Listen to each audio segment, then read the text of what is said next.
figure out how to do that. All right. I think Daniel could always mute you too.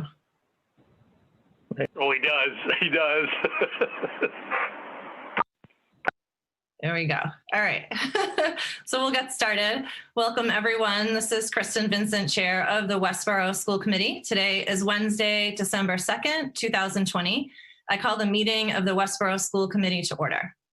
Thank you for joining us this evening at this remote live stream school committee meeting. Due to the impacts of the COVID-19 virus, some aspects of the open meeting law have been suspended. Pursuant to Governor Baker's March 12, 2020 order suspending certain provisions of the open meeting law, General Law, Chapter 30A, Section 18, and the Governor's March 15, 2020 order imposing strict limitations on the number of people that may gather in one place, this meeting of the Westborough School Committee is being conducted via remote participation. No in-person attendance of members of the public will be permitted, but every effort will be made to ensure that the public can adequately access the proceeding as provided for in the order. Town officials and Westborough TV have worked together to hold this meeting via televideo conference and broadcast it as such on Westborough's TV government channels, Verizon 28 and Charter 192, and streamed online at the Westborough TV YouTube channel for persons who would like to listen to or view this meeting while in progress. Any votes we take this evening will be roll call votes due to the remote participation. If you would like to speak at a school committee meeting during the citizens request portion of the meeting, please email your request to school-committee@westboroughk12.org. Also, during our meeting this evening, we are holding a public hearing starting at 6:15 p.m. on our proposed FY22 budget. Members of the public who would like to participate in the public hearing scheduled for 6:15 can join the meeting live during the public comments portion of the public hearing by sending us an email, and I'll give more instructions about that in a few minutes. Thank you to Westborough TV for covering the broadcast tonight. And as a reminder, a recording of this meeting can be accessed from the Westborough TV website or the YouTube channel at any time. We have with us tonight Superintendent Amber Bach, Assistant Superintendent Dr. Daniel Mayer, Director of Finance and Administration Irene Oliver, Steve Durrett, Vice Chair of the Westborough School Committee, School Committee members Sarah Dulé, Lisa Edinburgh, and Raghu Nandan, our Student Representative Kyla Kamugu, our Recording Secretary Jen Benton, and Bob Ferguson is joining us tonight, Director of Buildings and Grounds. And we have staff from Westborough TV handling the live stream and the recording of this meeting. Our agenda for the meeting tonight is as follows. We'll begin with an approval of minutes from November 18th, 2020 regular session. Then we'll have our superintendent's reports and reports from the Assistant Superintendent and Director of Finance and Administration.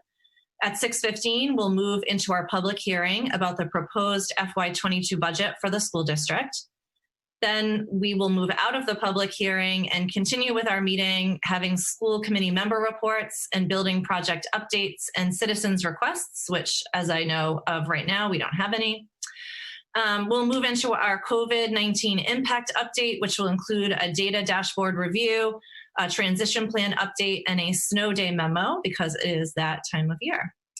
We will hear from Bob about the Capital Planning Committee presentation that he gave and hear a recap about that. We'll do some policy review and approval, and we do have a need for an executive session tonight. So we will begin our meeting with an approval of minutes from November 18th, 2020 regular session. Is there a motion for that? I make a motion. Move. Everybody. Everybody. All right. Sounds like Steve made a motion for that. Is there a second? I'll second. Sarah. Sarah, any discussion about those minutes? All right, we'll do a roll call vote. We'll start with Sarah. Dulé, yes. Raghu. Nandan, yes. Lisa. Edinburgh, yes. Steve. Durrett, yes. And Vincent, yes, 5-0. So those minutes are approved. So I will turn it over to Amber for our superintendent's report. Thank you, everybody. Good to see you. I hope everyone had a good Thanksgiving.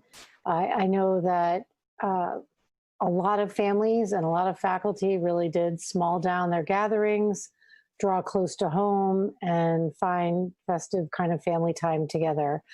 The weather was great, so people could get outside, and it was a really, I think, a nice extended weekend for everybody. I know for myself and my family that we really took it as a chance for some rest, and I've been able to check in with a range of leadership and faculty, and they did the same. So I want to wish everyone well, kind of coming into the next 2 weeks. I did send a note today to faculty and families to acknowledge that I hope they had a good Thanksgiving, and to remind them of the really significant importance of the plan for what this 2 weeks is supposed to be.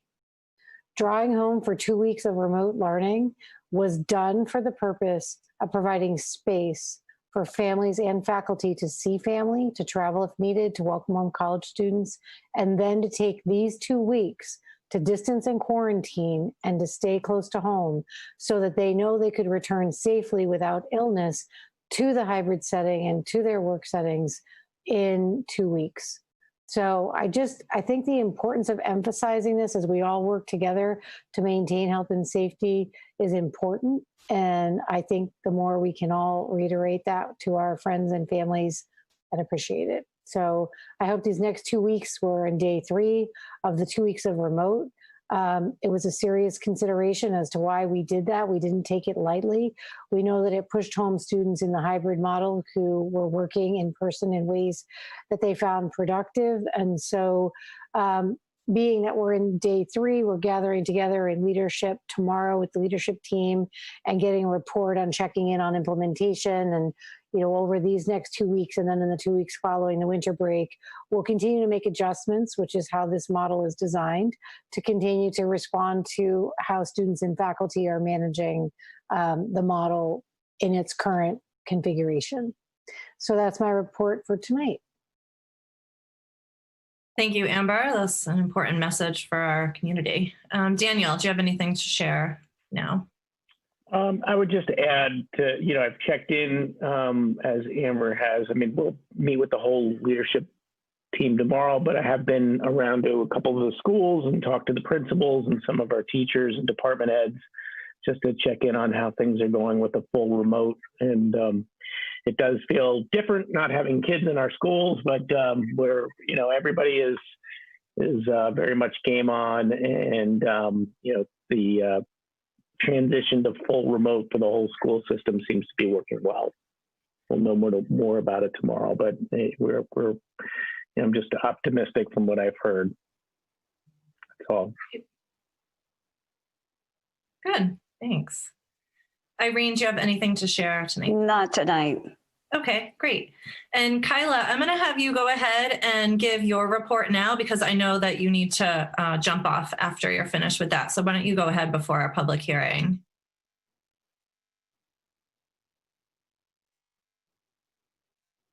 Yes, so I do have something for today. And the Armstrong principal would like to give a thanks of generosity to a local company, Cetra Propainers of Shrewsbury, Massachusetts. And Armstrong students now have a beautiful color-side obstacle course painted on the Armstrong playground to enjoy safely during these challenges.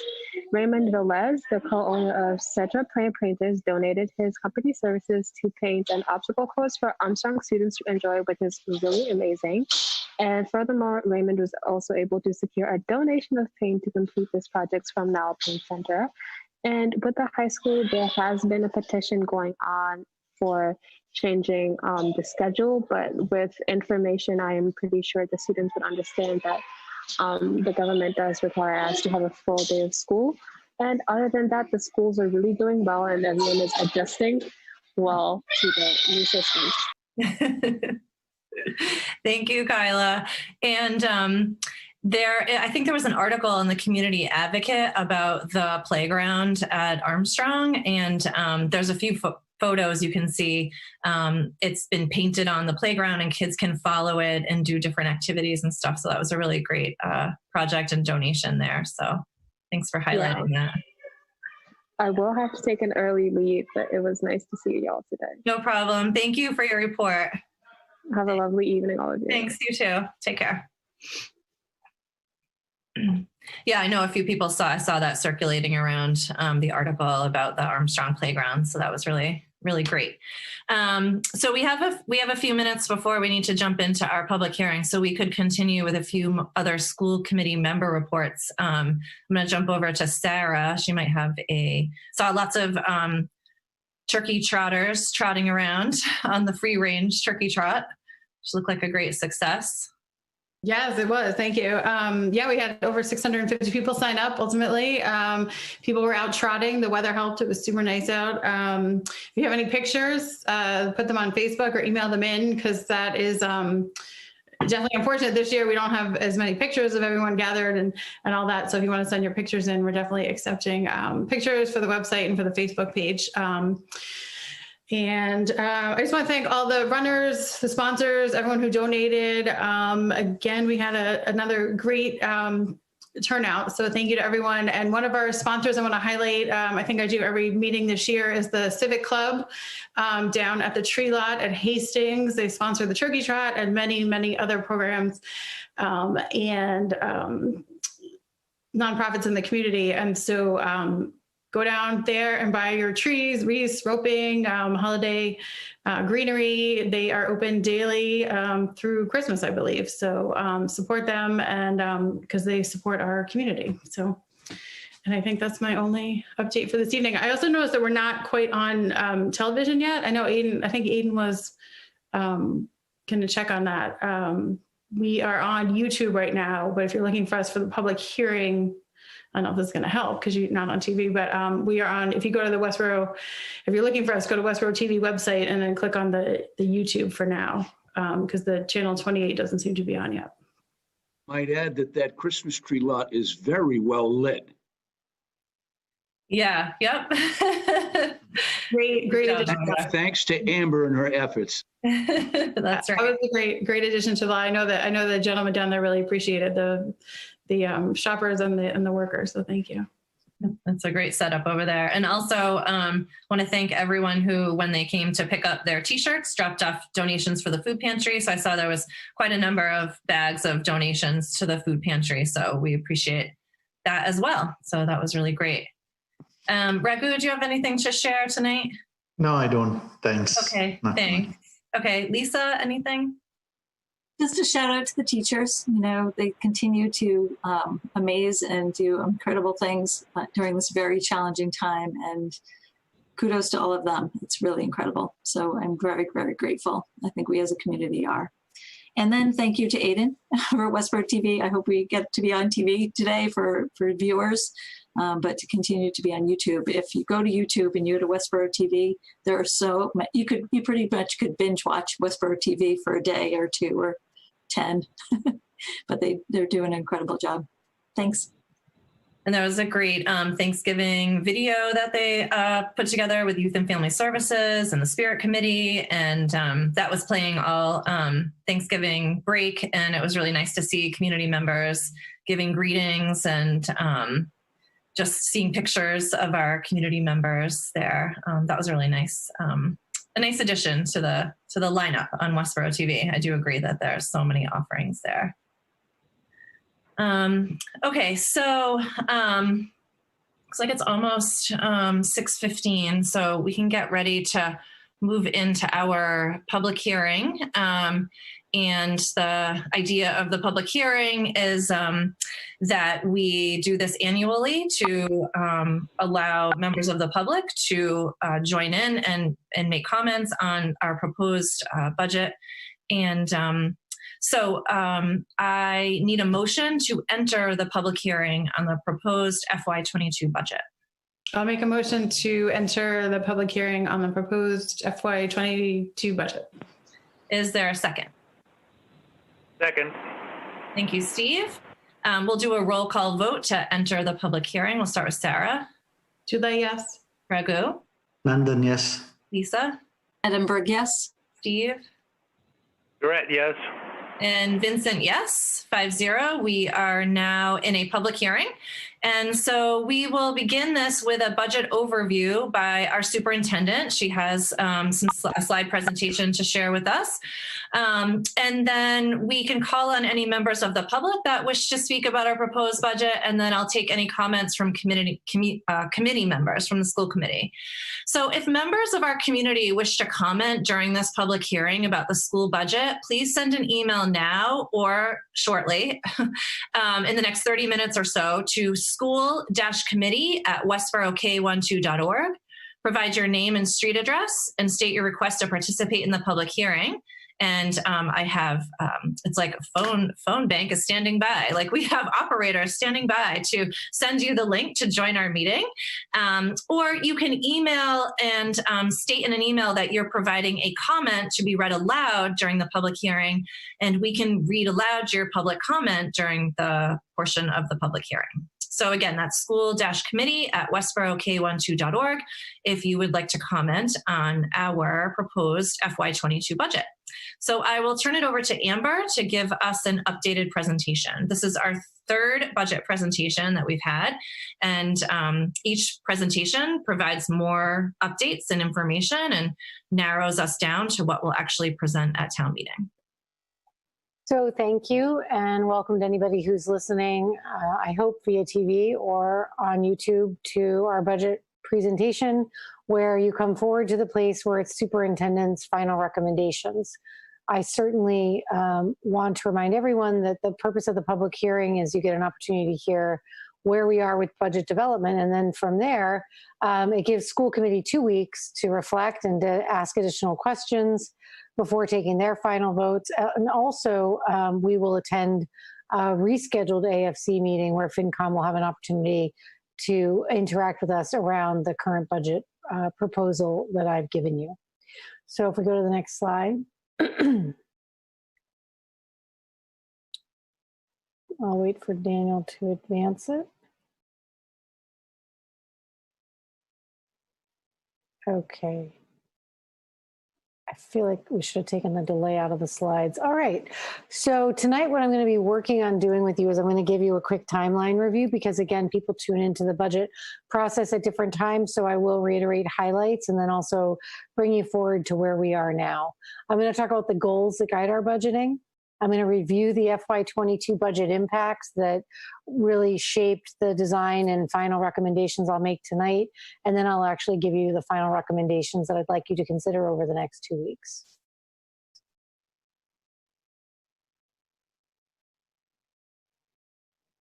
So the timeline, I think it's important for people to realize that, one, we keep a highly transparent budget process. I present to you the stages of the budget. I show you initial requests. I show you the reductions that we're taking or adjustments that we're making. And then all of that leads up to this final presentation. We always believe it's incredibly important that we are collaborating with all town organizations. And so the meeting with the Advisory Finance Committee is always an essential part of our work. We were scheduled to meet with them on the 19th, but we weren't able to due to the posting not meeting the deadline for a public meeting. And so that shifted the timeline. I just think it's important to acknowledge that you'll be hearing their reflections after my presentation tonight, but within the time frame before you vote in the next 2 weeks. And then you will come back together on December 16th, where you complete the vote, and then we need to submit it to, following the charter, to the Select Board and Advisory Finance Committee by the 23rd. So one of the things I think it's really important to recognize is that oftentimes we kind of hop through this kind of goals, the framework by which we develop the budget. But I just want you to know that for me this year, I actually went back and kind of looked at these as I was contemplating the recommendations that I wanted to put in front of you. Because the interplay between these 4 guiding values really do shape the budget. And I think more so this year than ever before for me. We must maintain the excellence of this district. It's our charge. The community expects it of us.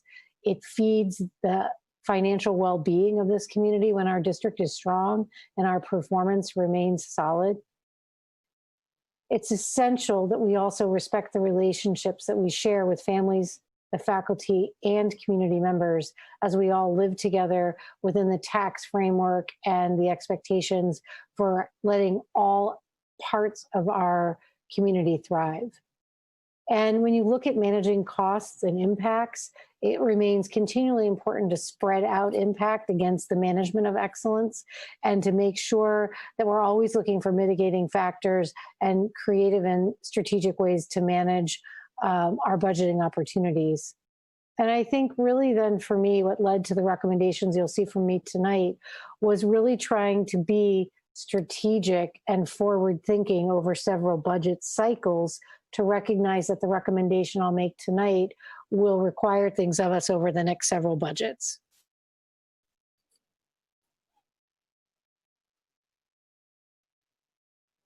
So the summary of the key playing pieces for FY22's budget was that we offered a level service budget that was developed off of the base of the COVID cuts. So we cut about $1.2 million from the budget last year, and none of that has been restored. So we didn't start from the original 21 budget as you voted. We worked off of the level COVID cut budget that was approved at town meeting. We came forward with no new positions in this budget. We're coming forward with just the contracts of the voted salaries that we currently have in the budget and contracted services such as budgeting for buses and contracted services such as paper contracts for copiers, all of our contracted services. We rolled those over at their anticipated contract changes.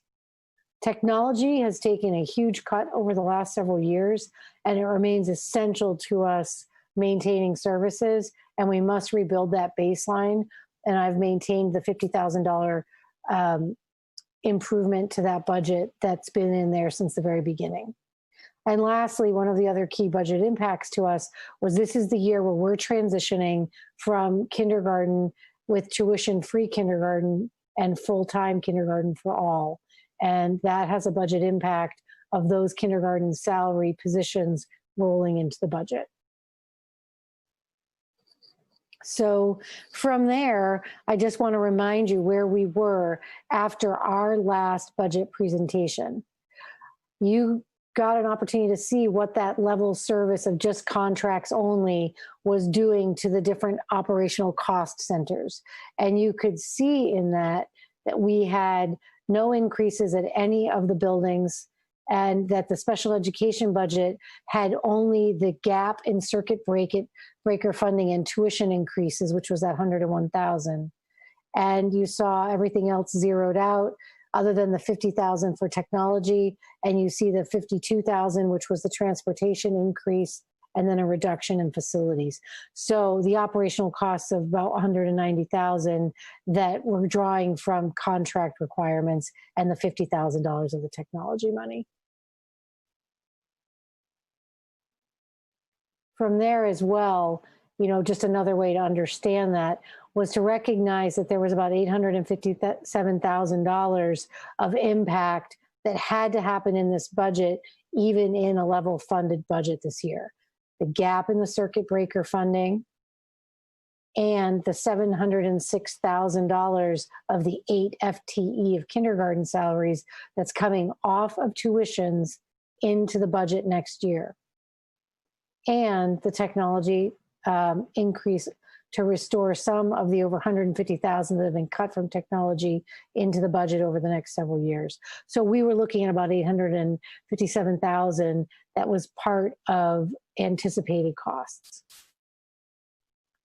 And then from there, I brought forward to you the standing budget of a level service budget with those minimum increases of contracts, which represented a 5.6% increase or $3 million roughly in next year's budget. We spent a good amount of time talking in my last presentation about understanding why that percentage was higher, because it's calculated off of the reductions, but the salary rollover and all the other things had been figured against the original FY21 budget. And yet we reduced it by almost 1.2 million. And then we also then did another $700,000 of COVID cuts. So the increase looks that much bigger against that base. And then you have the 8 positions rolling into salary at the 700,000, which really increases that percentage increase. So we had covered that in detail, and I would encourage anyone who wants to kind of reflect on that analysis to go back to our meeting before this, the November 18th meeting, and look at that from Westborough TV to kind of understand the interplay of those various impacts to the percentage. So when kind of we stepped back from that, I left you to go have Thanksgiving and to thank myself over several days, and actually didn't finish the final recommendations until yesterday. Irene and I have worked extensively to go back into this budget and reflect on how to face the challenge of living in a pandemic while sustaining excellence in our public schooling. And the challenge of that is caused by some really important essential pieces that I've been reflecting on. One of our core values, which I said is one of our goals in budgeting, is collaboration with our town. And we're facing that collaboration during unknown fiscal conditions.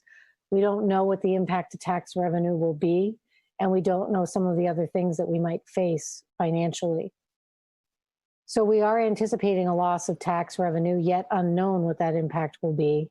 We have capital expenditures that need to come forward, and we have town increases on their budget side, as we know that the fire, several fire positions are coming off the grant. So there will be town increases that have also been committed to at kind of town meeting. And those are all aspects of looking at collaborating to sustain all of us thriving during a really incredibly challenging pandemic. We also know that we face the end of the COVID emergency funds, and we have exposure on uncovered costs. And I guess the thing that I really stepped back to before making this recommendation tonight was thinking about the last value, being strategic in our forward-thinking vision, and understanding that the recommendations this year will have impact over the next several years as we look to recover any of those cuts. So knowing all of that and having spent a good amount of time thinking about it, Irene and I went back in and looked at that 5.6% increase and set a target to reduce it. And I'm bringing forward to you tonight a series of reductions. If you want to go back, Daniel, sorry. Just let him back up. I'm bringing forward to you on slide 10 there, Daniel. There you go. A proposal for reductions that I believe answer those core values of our budgeting. I went back over several years of summer school programming where we do the extended summer support for students of need, and looked at their expenditures and worked with Sherry Stevens and believe that we can reduce the overall budget by $24,000 and still maintain our core programming as anticipated with the upcoming summer.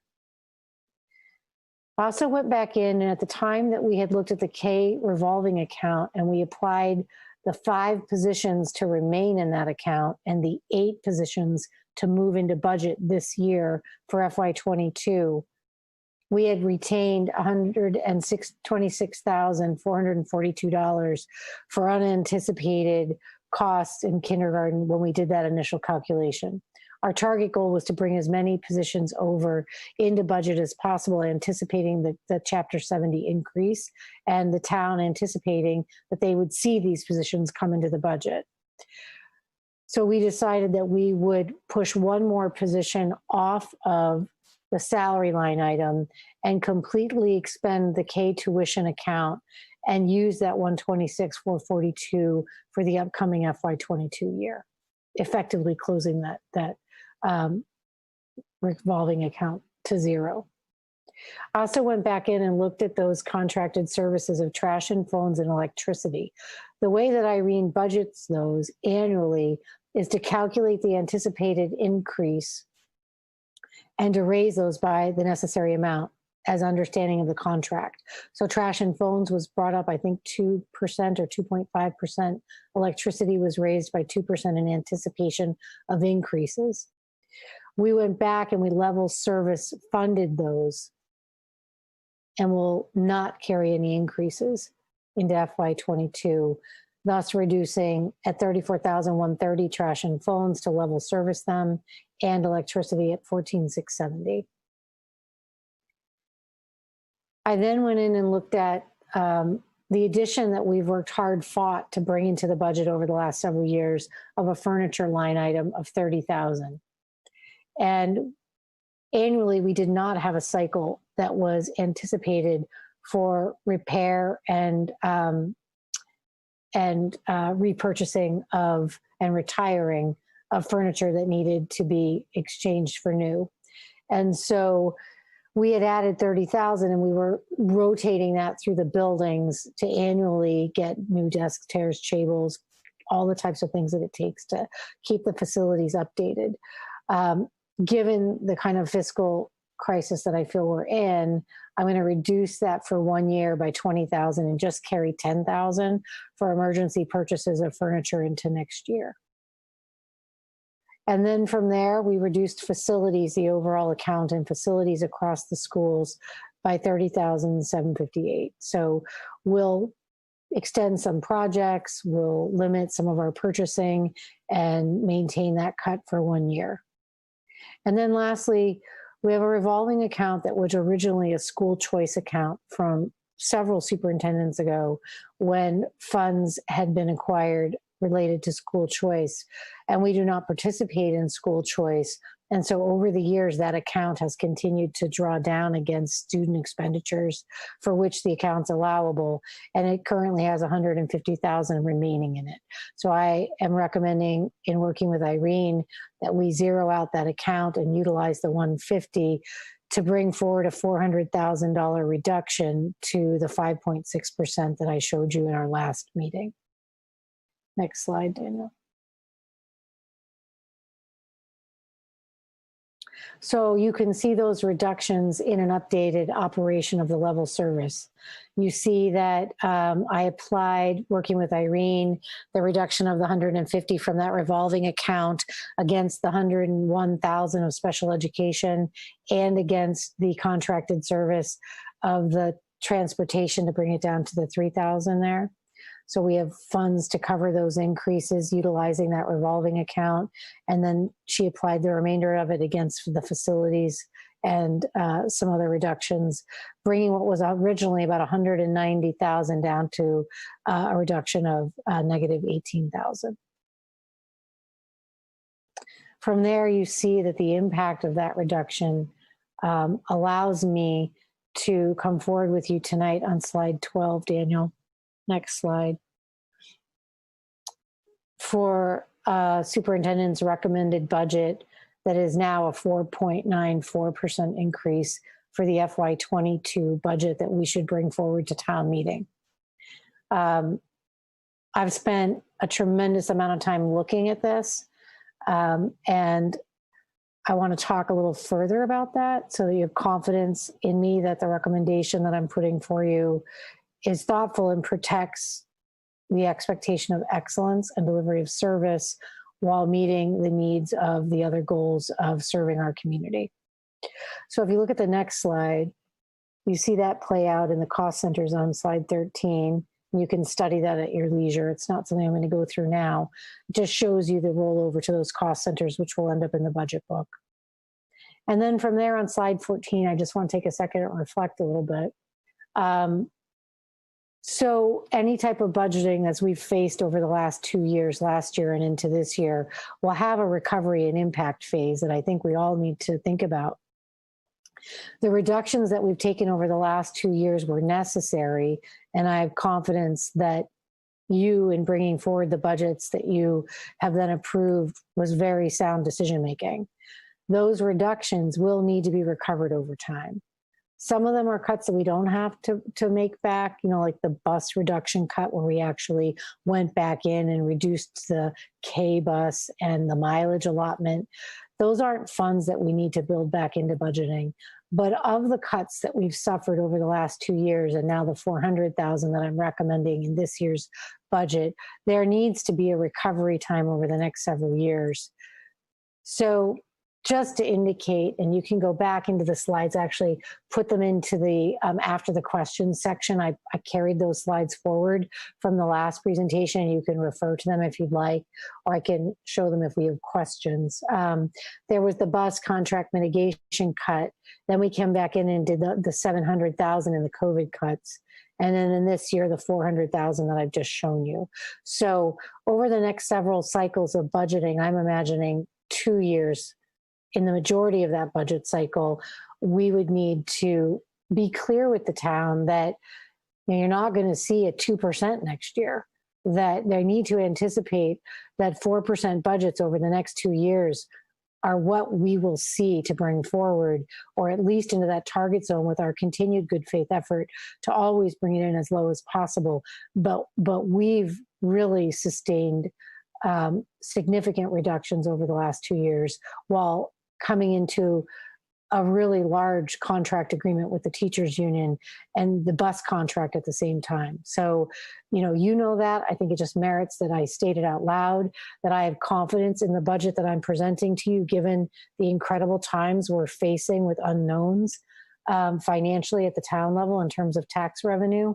But I think we also need to be clear that there's nothing left to give.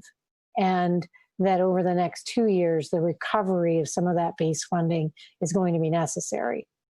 I also just want to note that we'll need to give time to the recovery of revolving accounts, which we've used creatively in the last 2 budget cycles to meet the town's goals that we really try to come in as fiscally restrained as possible. So, we took a one-time $200,000 draw on community ed to reduce the bus contract. We haven't had any gate fees on athletics, which provides some of their offset. We haven't had any facilities uses because of COVID that have reduced funds that typically, again, pay for some of our facilities management. And we have student activity fees, which also then, pay for aspects of salary coverage for coaching and other things. So while those accounts will manage us through the phase we're in, I just think it's relevant for people to understand that we use a lot of thoughtful budgeting strategies to leverage those to bring in, reasonable budget increases. And now those are going to need time to recover. So I would take it to the next slide. And from their slide, you can go back one, Daniel, just to next steps. So next steps for us, I think we are hoping that, again, our liaisons, we can send them this presentation and then we will meet with them next week. And they'll have a chance to look at the presentation that we did at the 5.6 level and where we are now coming forward. And then you have time for discussion and reflection, and you'll be coming forward for your final budget vote and in-depth discussion on the 16th. So I feel like I've stepped you through that, hopefully in a way that it makes sense. And at this point, given that it's our public hearing, I kind of went really slowly. Hope you don't mind. And at this time, I would open it up to questions and discussion. Sure. So thank you for that. And I just want to mention, for those of you watching on the TV cable channels, I know you were late being tuned into this broadcast, and so you may have missed that we are in a public hearing right now. And one of the reasons we have a public hearing is to allow members of the public to comment on our budget proposal for FY22. And so just as a reminder for those watching and those who have just tuned in recently, if you wish to comment about our budget proposal during this public hearing, you can send an email to school-committee@westboroughk12.org. You can provide your name and street address and state that you'd like to participate in the public hearing, and we can send you a link to join our meeting.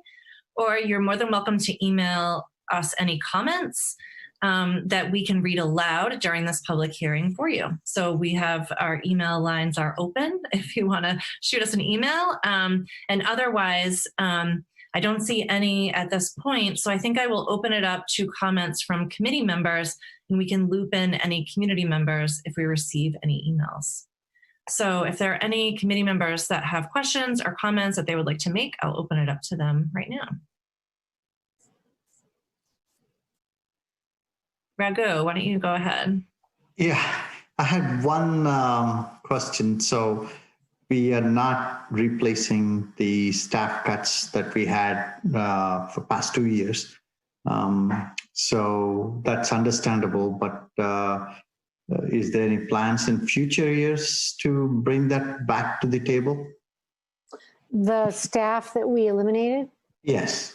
I think that I anticipate that through next year, we'll maintain the structure we have and then look at the impacts to see whether or not we can continue to manage it that way. Currently, what we've done in some of those staffing cuts is to do job kind of realignment of the other positions to let people pick up more.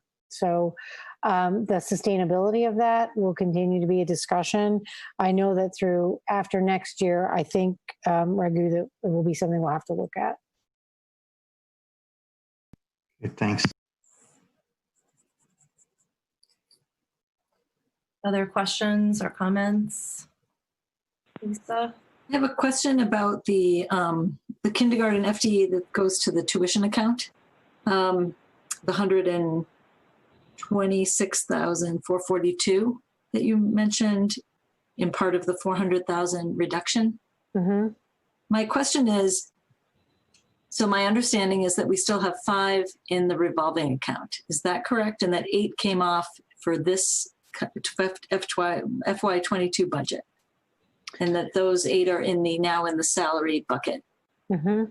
Yes. So what is the 126,442?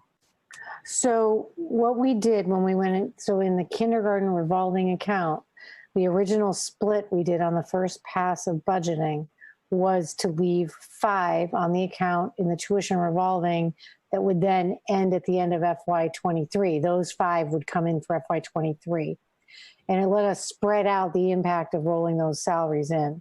And we put 8 into the salary budget line item. And so when we did that reasonable split in our mind, we had 126,000 remaining after we applied the 5 salaries in the kindergarten revolving account.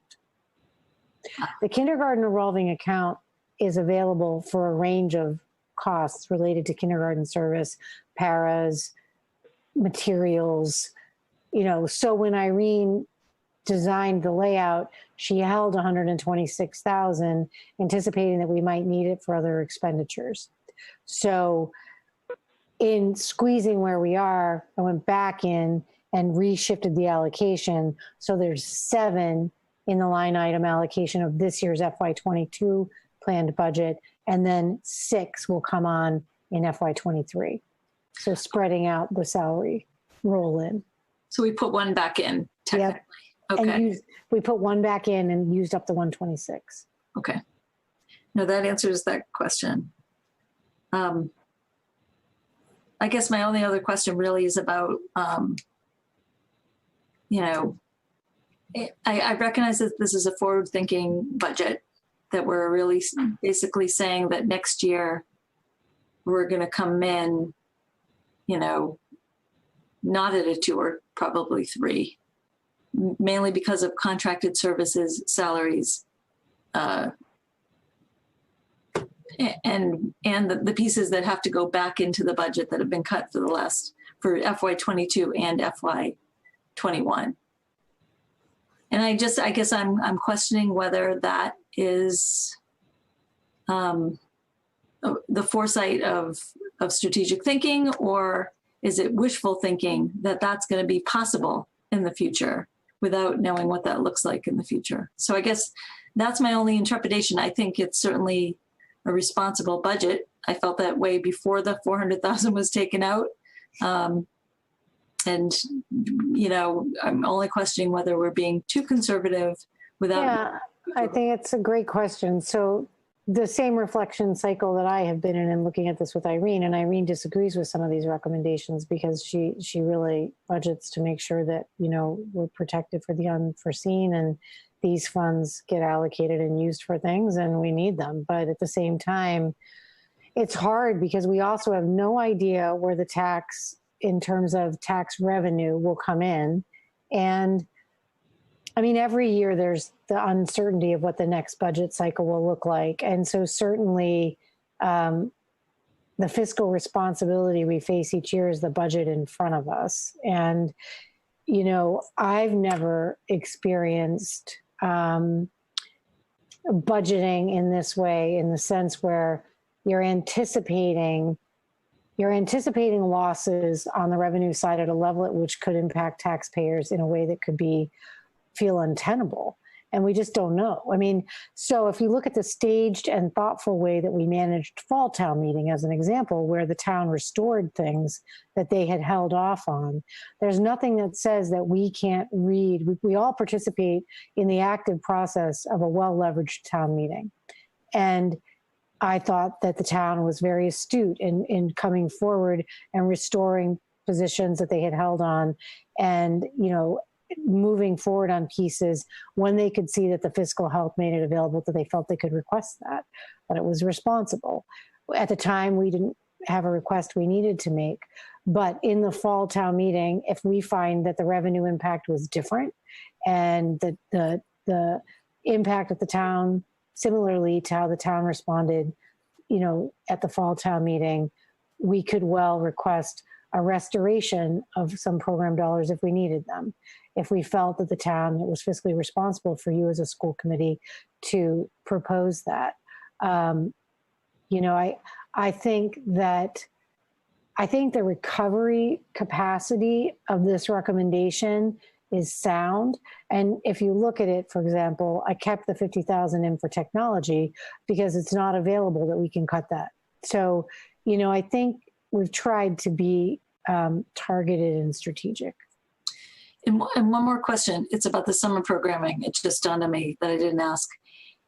Do we have a backup plan should there be a need for, you know, the extended, what do we call it? The extended summer program?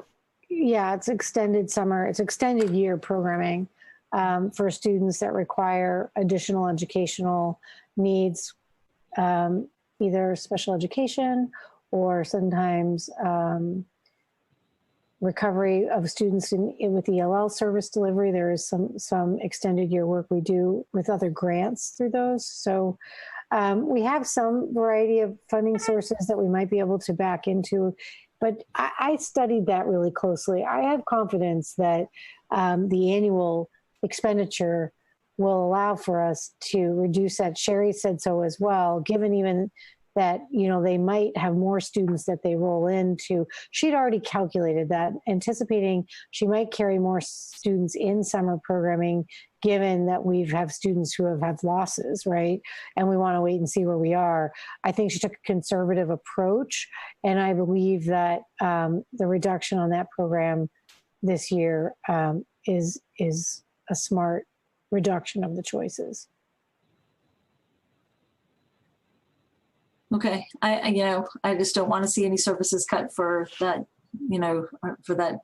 No, I want to be clear, and I want to be on public record that this is not a reduction of service. Okay. Let's be clear. That's not a thank you for clarifying.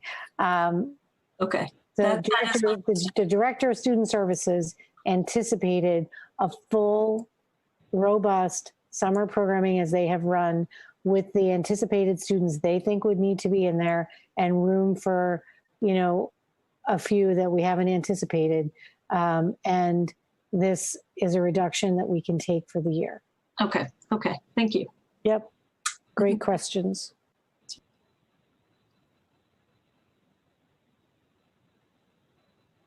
Irene, do you have any additions comment-wise to that? I feel like I'm just kind of, you know, filling in the gaps here for people, but feel free to hop in as well, please.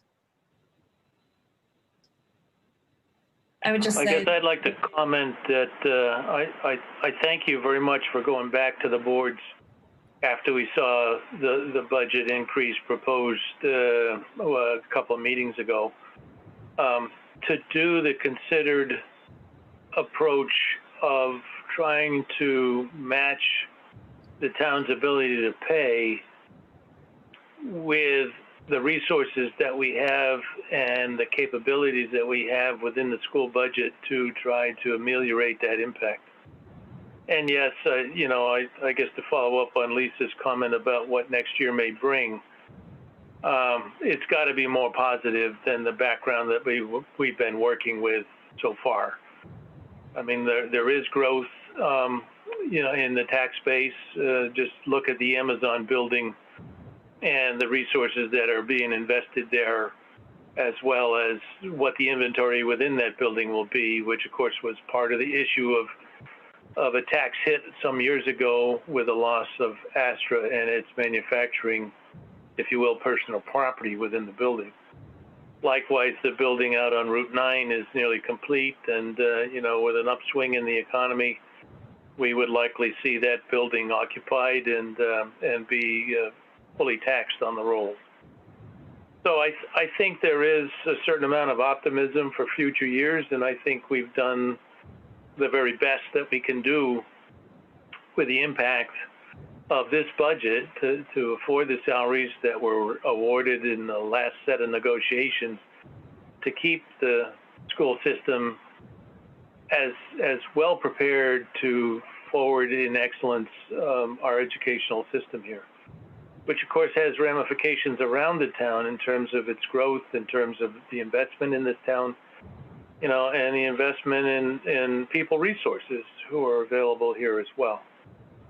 So, I laud the effort of you and the entire team to deal with issues that truly we can't solve, but we certainly have worked the best we can to ameliorate the impact on the taxpayer and still continue a quality educational system within the town. Thanks. Well, Mr. Durrett, I listened thoughtfully to your comments at the last meeting and certainly gained your reaction to the 5.6 and know that you're reflective at the town level. And I think that, recognize this is, I feel we all feel a sense of duty to this community. We love and live here, and we want to do well by it, while we also want to speak with our best earnestness on town meeting floor that we've done the best we can, and that we also are transparent that recovery time will need to happen in future budgeting as well. So thank you. I was just going to comment that I'm glad you mentioned the revolving accounts, specifically like the gate fees and the activity fees and things like that, because those are direct COVID impacts, on those accounts that people don't realize that, like you said, so in past years we've used money from those accounts to pay for things, the facilities maintenance, to offset things. And those will take a while to come back. I mean, gate fees, like, I don't know who can imagine a huge football game with hundreds of people there paying to get in. So that seems like very far off. Maybe not, hopefully not. But, those are things that will come back slowly. And like camps and things like that, people will still probably be hesitant next summer and numbers might still be lower. So, a direct impact in the long run as well. Yeah. Yeah.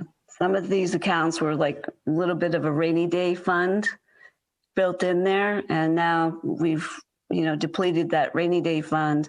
And so we have to recoup that and still sustain like community ed.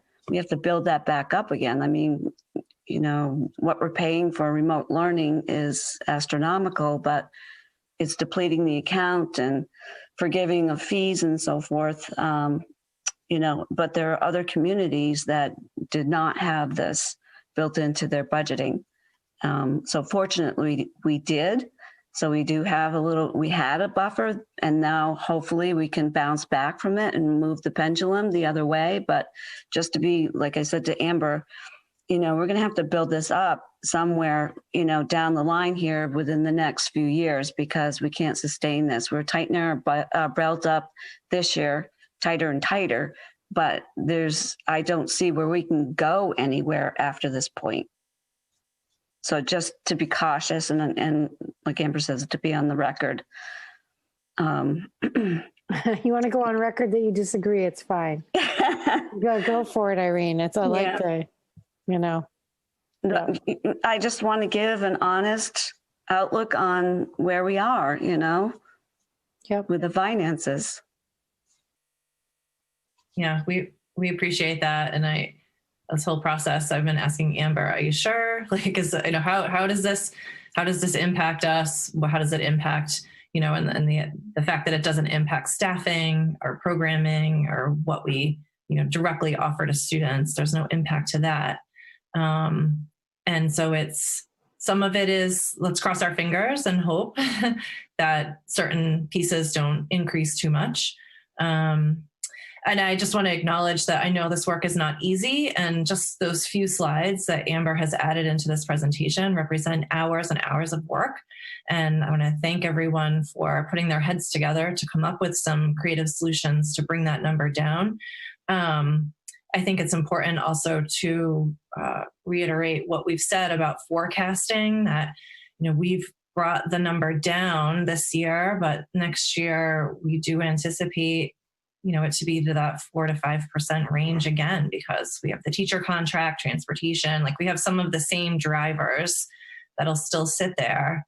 And we just also don't know what kind of school year we're facing. So I think it's very strategic. I think it represents a lot of work, a lot of smart thinking, and also how we can best serve our entire community here in Westborough, for all of our, taxpayers who contribute to the school budget. So I appreciate all the work that's gone into this. And I'm just double checking our emails, and I don't see anything that's come through for the public to comment. But as our community knows, our email's always open, so they're welcome to send us comments at any time.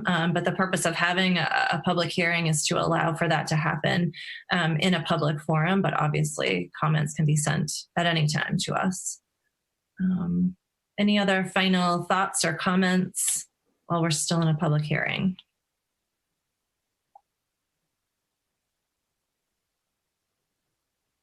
Just practicing my wait time like a good teacher does. So as a committee, we will vote on the final budget at our next meeting. So that's in 2 weeks on December 16th. And you have this presentation that Amber shared, and you know that you can send her questions, Irene questions, you can send questions, concerns to me. Amber obviously is happy to walk you through any piece of this that you have questions about. So I can make a motion to exit the public hearing. Okay, great. Is there a second? I'll second it. Thank you. We'll do a roll call vote to exit the public hearing. We'll start with Sarah. Dula, yes. Raghu. Nandan, yes. Lisa. Edinburgh, yes. Steve. Durrett, yes. And Vincent, yes. That's 5-0. We are ending our public hearing. And thank you, everyone. We will just continue on with our meeting agenda. I think we had gotten through most of our school committee member reports. I do have something to report. I just want to do a really quick follow-up on our discussion of in-person meetings. I reached out to Steve at the Board of Health, and again, he advised against having in-person audience members in any of our meetings. It would be difficult to control. If we had more than 10 or 12 people show up, we'd have to end the meeting because we would be over our capacity for large group gatherings. It looks like it would be difficult for the 9 of us on this committee to spread out in Memorial Hall at this time. And then in between us having that discussion and now, I heard from a few parents and community members that they actually like our meetings better on Zoom instead of in person. And a few people did raise the concern if we were meeting in person and wearing masks to be able to really clearly see who's speaking, especially since Westborough TV might have to be zoomed out. And so it might just not always be clear as to who's speaking. So and given the COVID cases rising in our community, right now we will stick with our remote meetings, but it's certainly a discussion that we can always return to. So that is my update. And then I would like to turn it over to Steve for any building project updates he has for us. Yeah, a couple of things. I guess recently the project at Fales was visited by the police department asking about vehicles on the street. The specific problem was a line of concrete trucks, as well as other things going on. And the other things going on is that the parcel of land above the school on Eli Whitney is now being developed, and so that group had equipment on the street, as well as the house downhill from the school is also being modernized. They have a well drilling crew there with people parked in the street. So we were able to resolve the issue by completing the concrete pour and trucks going home. But I did want to make that public that it isn't always us doing the project that are creating problems on Eli Whitney. I would say that that particular problem was a milestone in that it was probably the last large pour that we would have multiple trucks for. There will be concrete that's needed from time to time as we go forward, but only on a 1 or 2 truck basis, and so not likely to cause the problem that we had. Another issue that's going on is we're in the phase of completing the upper parking lot and the design to the point where we can put in a base course of asphalt paving, which would get a few more cars located on site and potentially off the street, as well as stabilizing that upper terrain, which right now, of course, is raw earth, hopefully before Christmas and before the batch plants close. Right now, the project at Fales is concentrating on beginning the petitioning to isolate areas from the weather, if you will, or the outside, so that we can begin doing walls and petitions within the school. So things are moving along, and of course, as we do that, there'll be less and less to see from the outside. I would suggest anybody listening to check out the school website and the information associated with Fales construction, including the video camera that is there, which gives you time-lapse photography of the construction of the project. As far as the rest of the work for the school system, Bob Ferguson is going to give us an update on things that we need for the school to maintain the equipment, the facilities, and the buildings, which also is going to be, I think, quite interesting for the community to know that, our continual need for resources is there, and that we, as the team that are responsible for schools, are not sleeping. Unfortunately, the price tag is fairly large with many things that need to be updated. So I'll leave all of that for Bob, who will spend a fair amount of detail on providing that to the committee. Thank you. Thanks, Steve. Yeah, and I do recommend anyone visit the Fales School website to check out that webcam, or if you are need something to do, take a drive up Eli Whitney and just take a look at the construction up there. It's pretty impressive, the shape of you can really see the shape of the school up there on the hill now. Thanks, Steve, for those updates. Next on our agenda is citizens' requests, but we do not have any tonight, so we can move directly into our COVID-19 impact updates. I'll turn it over to you, Amber. Thank you. So what we want to do is just continue to provide for you opportunities to check in on how we're implementing our work. I just want to reiterate that the survey data we got was very, very helpful, and we're doing kind of it was just so much included in it. The leadership team is taking a more extended look at it tomorrow. They all needed time to go in and read the comments related to their school. So we pushed all the leadership team members into the document so they could go in and take the section that related to their building or their department and call out kind of a synopsis of what they saw. And tomorrow we'll be meeting to talk through how we want to respond to that and what kind of changes we can continue to make around areas where we see opportunities for improvement or changes. We continue to update the data dashboard review. I leave it there for you to see in the agenda. But I think that you also see that whenever there is a case noted, I push out a school-wide communication, and I do that as soon as we've completed our cohort tracing. We continue to very successfully manage implementation where cases are coming to us through information from parents or families that are following their protocols, or staff who, might have been exposed and they follow the protocol of staying home, calling if they were in the building and didn't know that they might have been exposed. We're using our contact tracing effectively. And I think at this point, I would say we're in a maintenance of effort, in terms of it being kind of a standard protocol rollout at this point. The CDC just offered some updates to guidelines, and I'll be bringing that to the safety committee next week. On the 9th, we will be discussing if we want to. We've continued to update our practices to match the CDC. I'm certainly not necessarily I'm not recommending that we overreach beyond their recommendations, but we're thoughtful because we do have that right as well if we want to.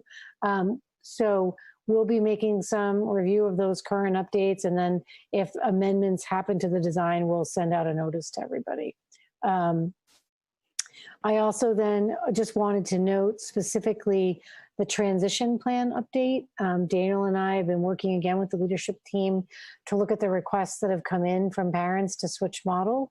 And currently all the leadership are making calls and having discussions with families, and then working with them to come to final decision on transitions that are workable or might not be in the best interest of a student. And after a good discussion, there might be a reconsideration on the family's part. So it really is a personalized process, and each leader is making sure that we call every family to make sure we're interacting with them around their proposed request. I imagine it'll be 2 more weeks before we move on completing switches. And when we make any final changes after we do the budget of the next time, I'll be able to give you an update on how many moved, how we responded, and where things stand. Daniel, do you have any additional comments around that? Did I cover it? The only thing I'd add is that, we were in the middle of tabulating the numbers at our last school committee meeting, and I said they were coming in and they seemed relatively low, and that was a good thing. And yeah, they came in at a total of 74 across the district, wanting a change, a transfer. Of the 74, they're fairly evenly split, but I would say Mill Pond and Gibbons has the bulk of those 74, and they're spread evenly across the grade levels at those schools. And there's slightly more interest in going in remote than into hybrid, but there's movement both ways. And we're assessing where there might be some pinch points, and one grade level we're looking at closely is 5th grade and trying to figure out what we're going to do there.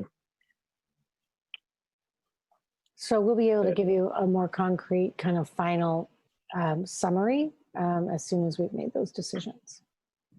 So I think that's the core. And then the other piece is the snow day memo. You had a conversation at the last meeting based upon recommendations of DESE around allowance of remote days. And so we took it back, and I'm going to turn it over to Daniel and let him walk you through where we've come. Sure. Why don't I share my screen here? There's a memo that's in your packet.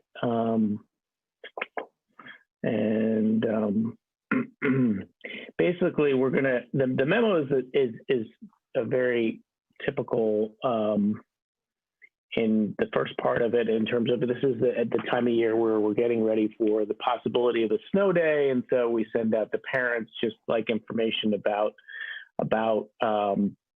the process that the district uses, and Amber as superintendent in terms of making a decision whether to close schools. And, we work closely with the police department and public works, and there's a range of factors. And then, this memo makes clear how parents will be communicated whether or not it's a snow day.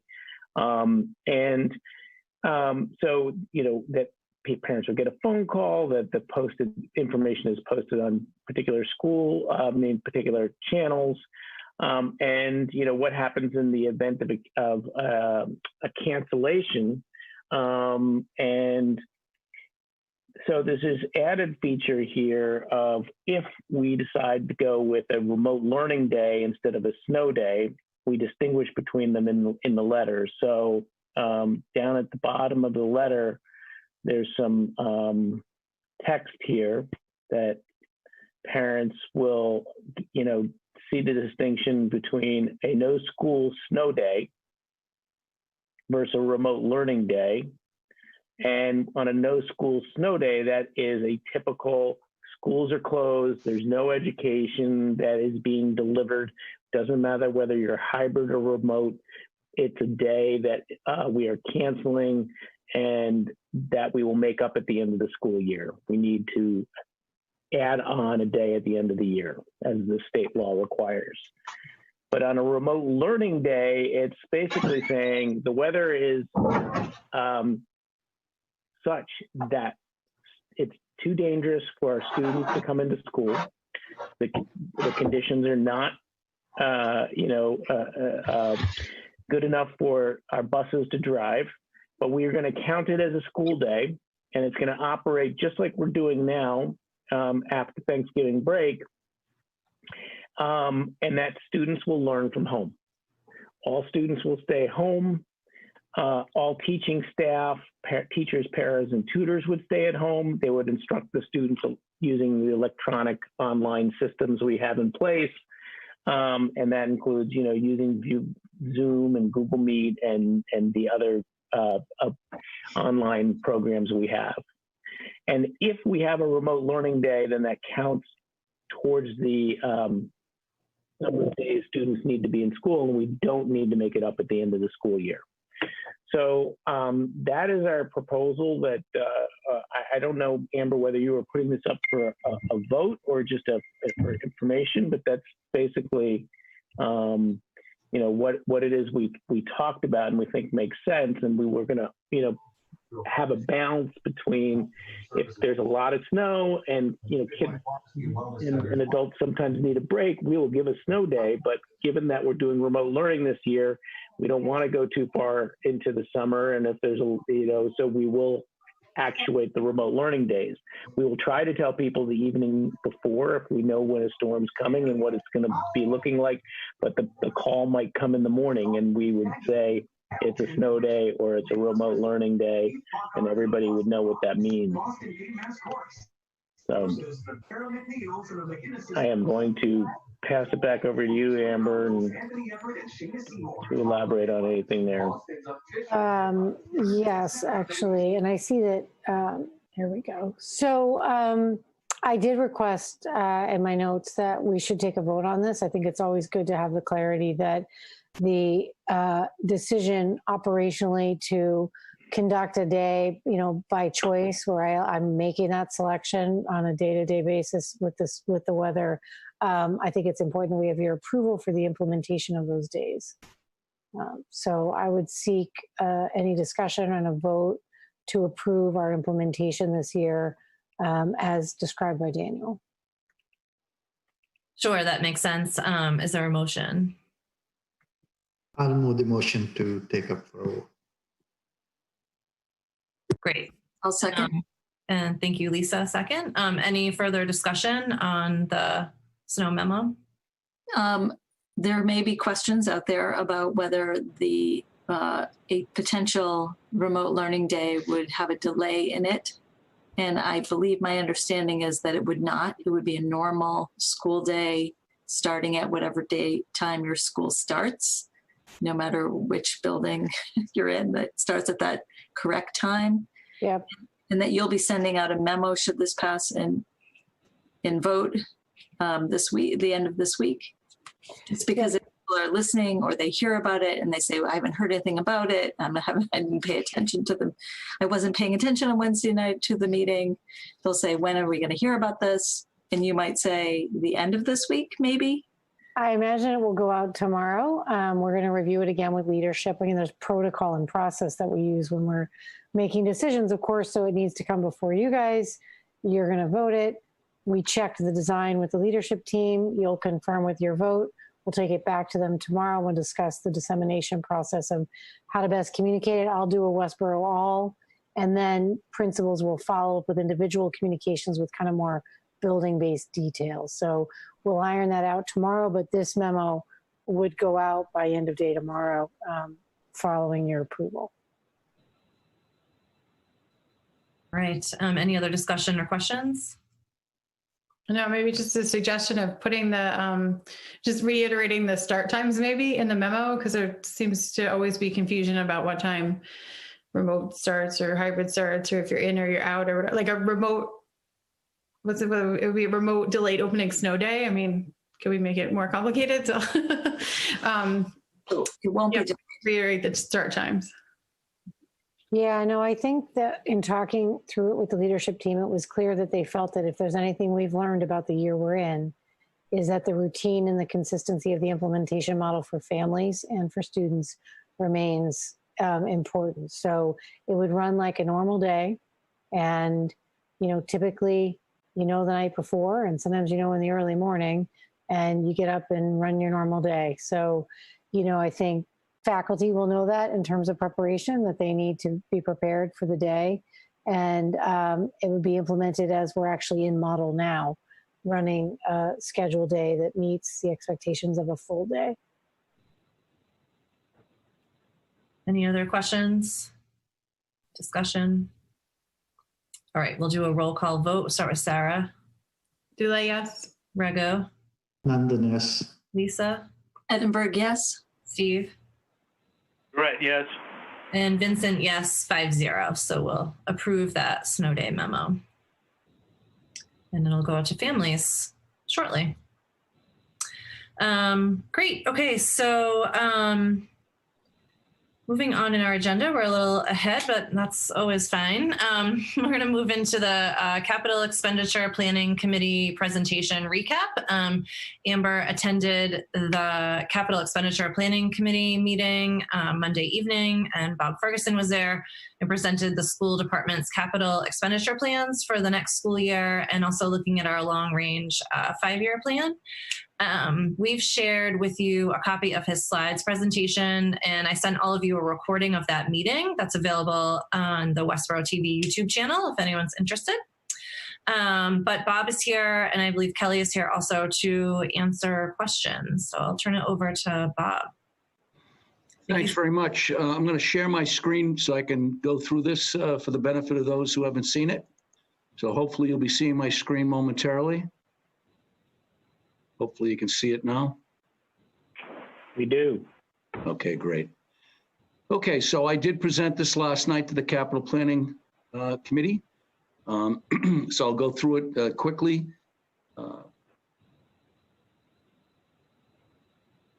We have 6 buildings, six large buildings, as we know, in the school district that require constant maintenance. Some of the buildings are aged and are requiring more maintenance than others.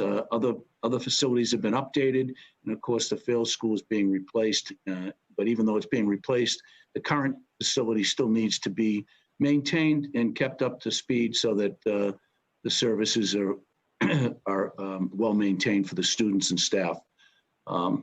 So a lot of this information that you're going to see came out of the 2014 DRA facilities report that the town went out to do a private consultant to come up and assess all of the schools' facilities and come up with recommendations. So as I go through this, I'll be referring to the DRA facilities report frequently. Maintaining the town's investments, other factors that can affect outcome and cost. The age and condition of the equipment, as I just mentioned, you know, a lot of the buildings are aged and been around some 50 years in some instances. The need for increased capacity, the student volume is increasing on a yearly basis for the most part. The frequency and severity of repairs is becoming more and more frequent as the buildings age. The level of maintenance in its life requires quite a bit of equipment updating and maintaining, and we've done a lot of a lot of work within the schools as well with the utilities to try and change over from the incandescent and fluorescent lighting to the LEDs to reduce the cost of our energy consumption. So that's been a good program that we've been lucky to take advantage of, and we'll be doing the same shortly at the Armstrong School. We've currently done the high school, and we're going to do the Armstrong School shortly. So what we've done in the long range and short-term planning is we have an internal document that we use, and you can see here that the larger frame in this slide shows the fiscal years at the top, and hopefully it's large enough for people who want to look at it can see it. And the first column here that you see represents the 2021-2022 time frame. And I'm going to try and go through these in order because these are the ones that are most pressing or coming upon us more quickly than the other years, obviously. So one of them will be out of order. This first one, $1.5 million, is a bit out of order in the slides, but it won't really matter when I get through with the presentation. You'll understand it, hopefully. So to the right-hand side, the smaller frame is our general fund, which we generally use on a year-long basis to try and balance our accounts and take advantage of the money that's available to maintain all of these categories. And some of them come up on a whim and other ones are planned, but there's a lot of contingencies involved that you have to take into account. And we try and manage that with money involved and under consideration with the stressed finances of the town. We try and do the best we can to balance our finances against the priorities. So we do our best to continue with that. So the projects that I submitted 14 sheets to the Capital Planning Committee, and these sheets that I'm going through now in the PowerPoint presentation pretty much parallel those 14 sheets, which is a submittal to the Capital Planning Committee. So future capital projects, there were 8 of them, and current capital projects that we're recommending are 6 projects. The letters A, E, G, K, N, L, that was used just to identify the photos so they could be placed in the correct form for the ease of use for those who are viewing them. So if you don't understand the lettering, just ignore it. It's really for our internal purposes. So the 5-year capital plan project list, I can read through these very quickly.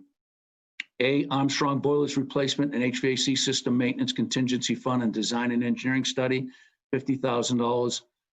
B, remove and replace the Gibbon School gymnasium floor, $150,000. I will go through the slides individually in detail. This is just a summary. C, repair the high school rim, which is the concrete fascia at the top of the high school as it goes around the entire high school, $500K. D, replace the high school roof, section A and B, $1.6 million. E, remove and replace the 2 high school gymnasium divider partitions, $300,000.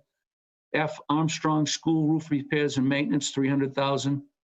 G, remove and replace the high school rooftop chillers and add air conditioning for gymnasiums, $1.5 million.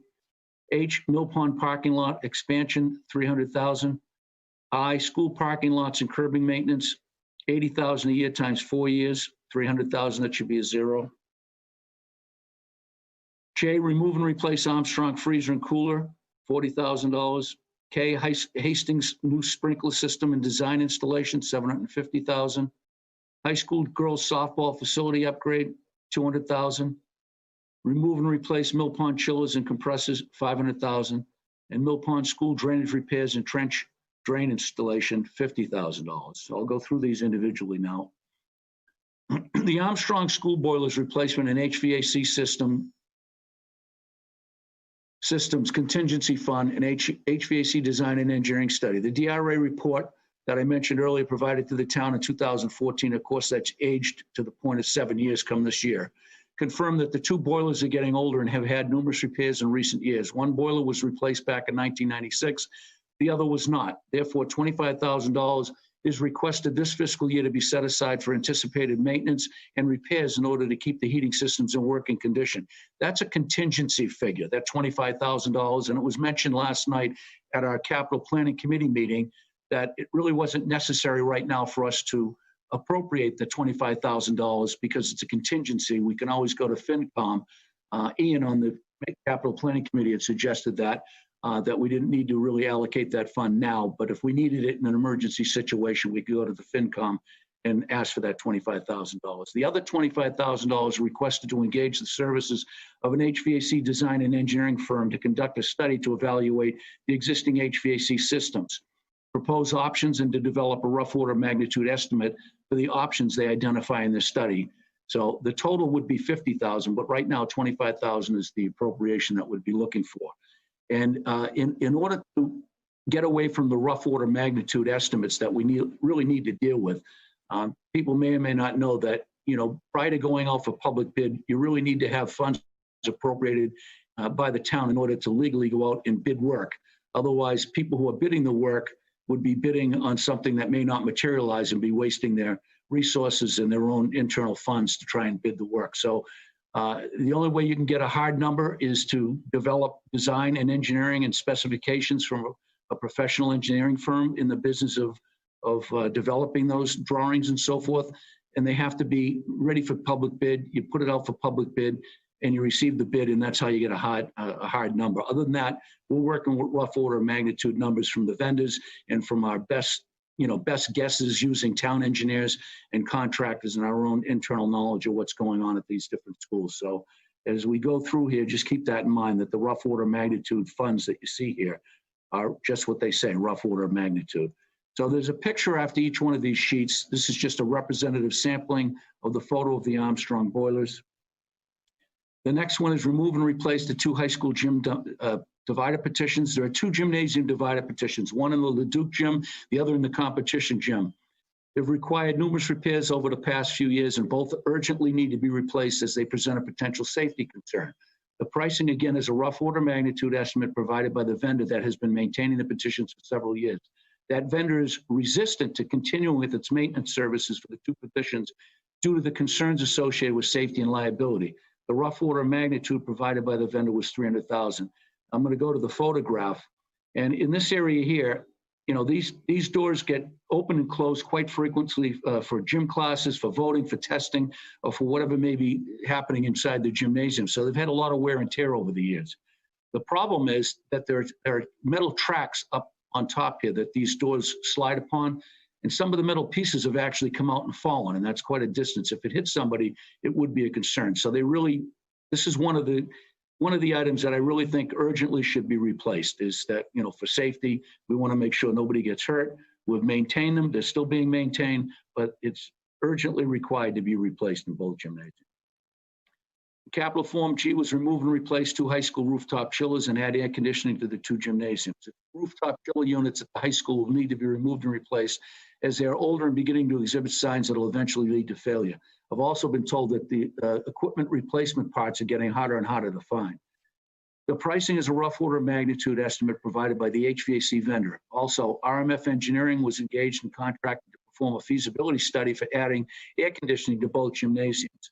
This study is ongoing, and the intent is to incorporate a combination of the necessary work for a bid document, the rough order magnitude being $1.5 million in total, which would include the design.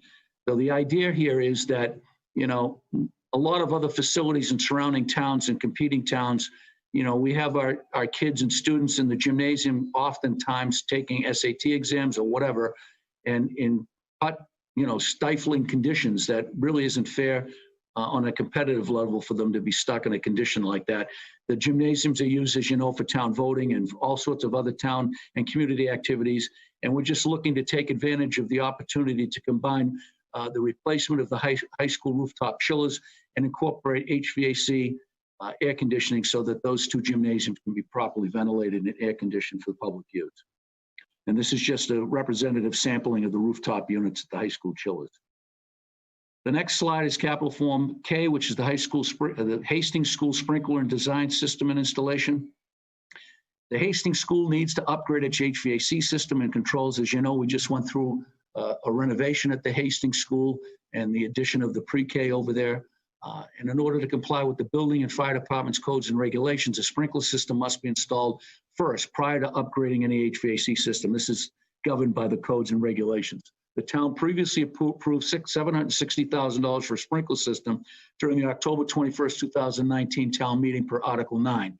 That $760,000 was based on the engineer's rough order magnitude at the time estimate. However, when the sprinkler system went out for public bid twice, the cost came in at approximately double the engineer's estimate. Therefore, an additional $750,000 is requested from the town, will bring the total basically to 1.5 million. That 1.6 million should be ignored. That's not correct. And here is a picture of, just a generic picture of the hallways at the where the trunk lines for the sprinkler system will go down and then branch off into the various classrooms and other areas of the school. Capital form plan and drainage repairs and trench drain installation at the Mill Pond School. Based upon the assessment of Westborough's town engineer, Carl Baldoff, prior to his departure a year or so ago, this area behind the Mill Pond School has a pre-existing drainage issue that must be fixed in order to prevent ice and water from entering the building at the auditorium doorways and at the back stairwell entranceway.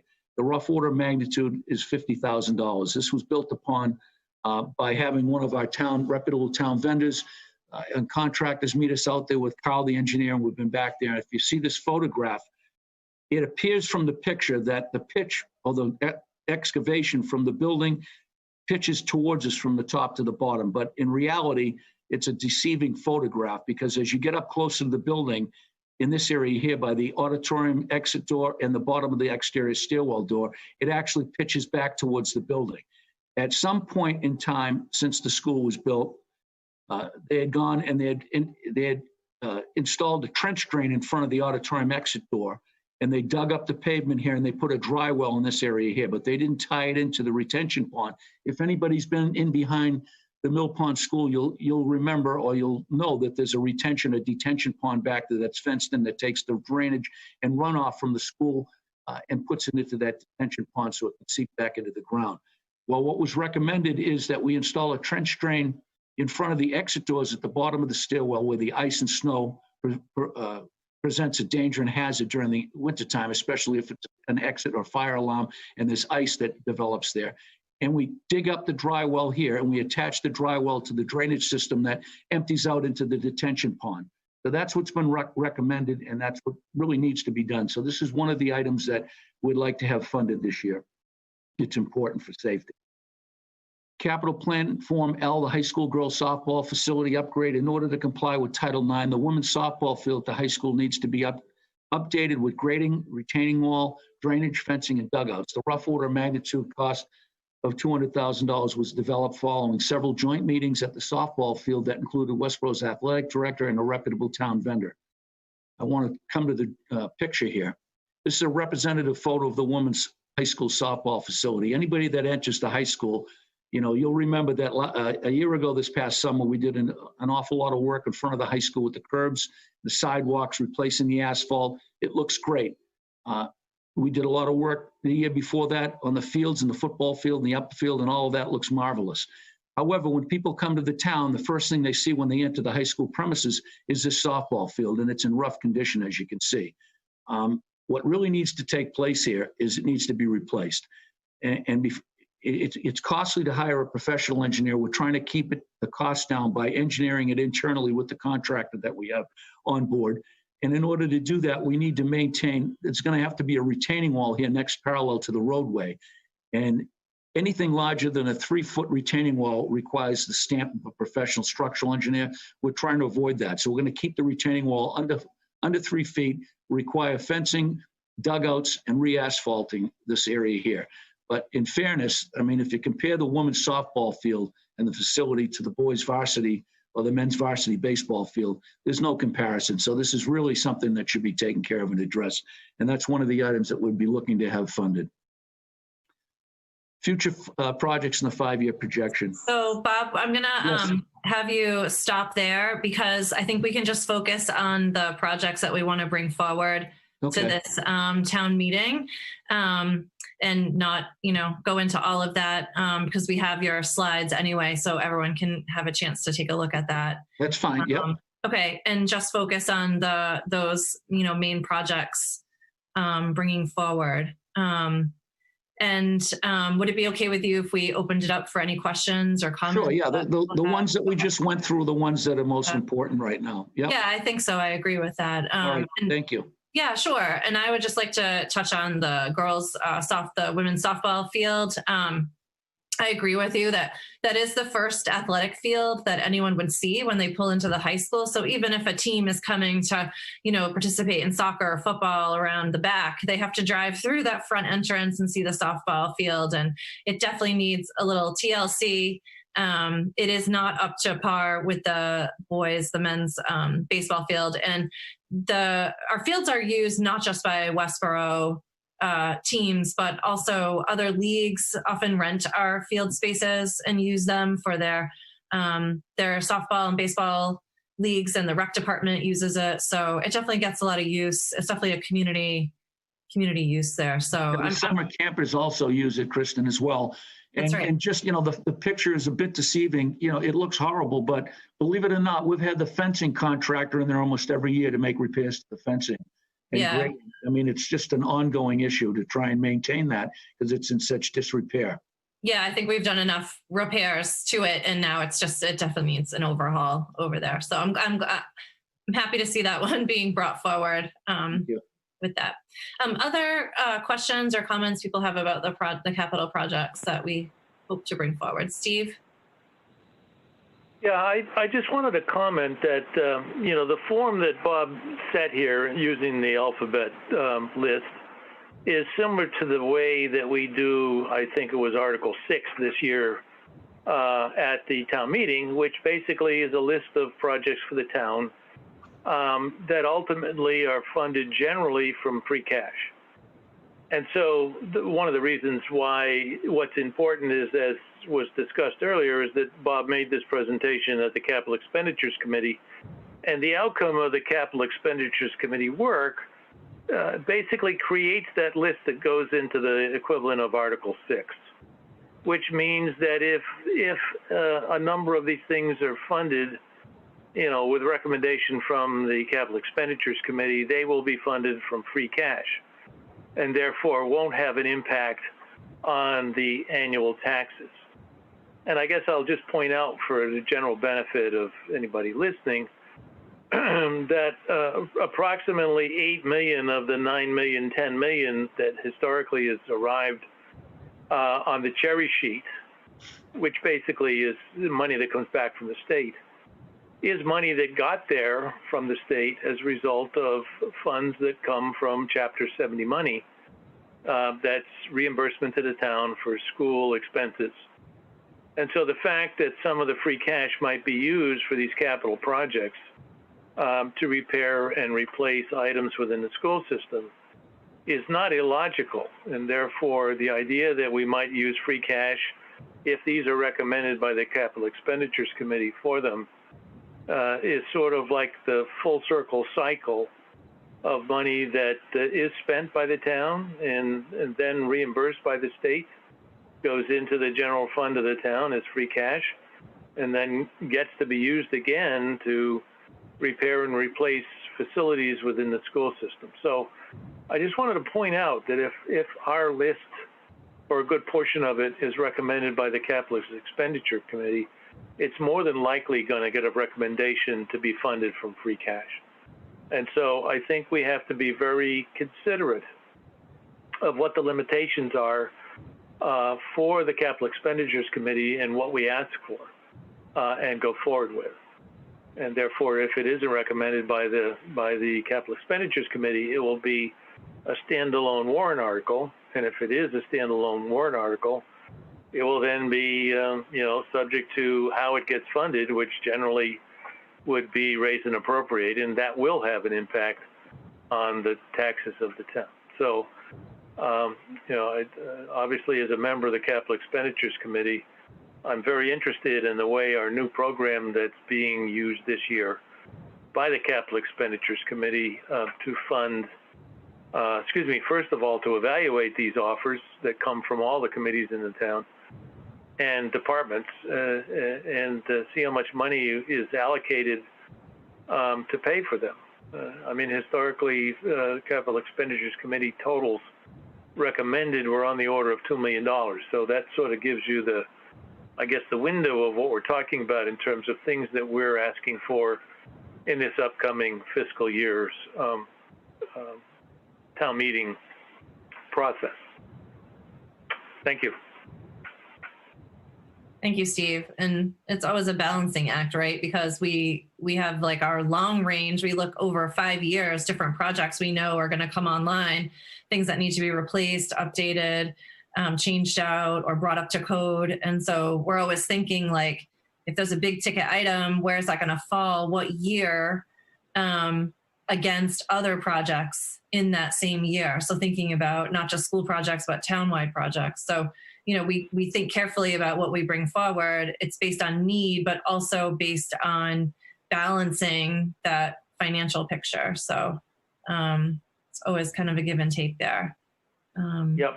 If we could go back and blow up slide 4, that's the blue and the yellow one. I think if you look at the bottom summary column there, the total, if I read it correctly, is about 35 million.